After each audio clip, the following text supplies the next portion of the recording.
أعوذ بالله من الشيطان الرجيم. ألم أعهد إليكم يا بني آدم ألا تعبدوا الشيطان إنه لكم عدو مبين وأن اعبدوني هذا صراط مستقيم.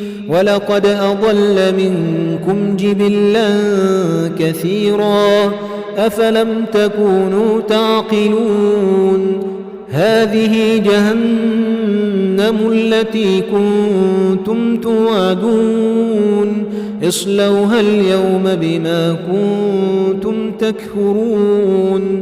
اليوم نختم على أفواههم وتكلمنا أيديهم وتشهد أرجلهم بما كانوا يكسبون.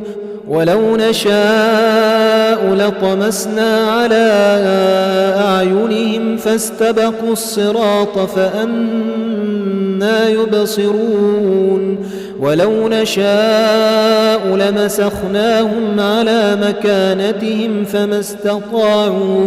فما استطاعوا مضيا ولا يرجعون.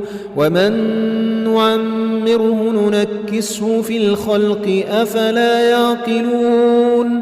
وما علمناه الشعر وما ينبغي له إن هو إلا ذكر وقرآن مبين لينذر من كان حيا ويحق القول على الكافرين. أولم يروا أنا خلقنا لهم مما عملت أيدينا أنعاما فهم لها مالكون وذللناها لهم فمنها ركوبهم ومنها يأكلون ولهم فيها منافع ومشارب أفلا يشكرون. واتخذوا من دون الله آلهة لعلهم ينصرون.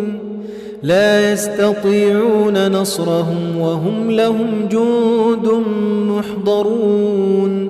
فلا يحزنك قولهم إنا نعلم ما يسرون وما يعلنون. أولم ير الإنسان أنا خلقناه من نطفة فإذا هو خصيم مبين.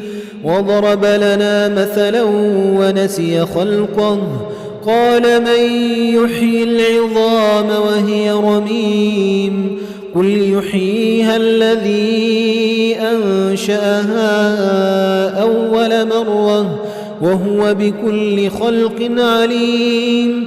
الذي جعل لكم من الشجر الأخضر نارا فإذا أنتم منه توقدون.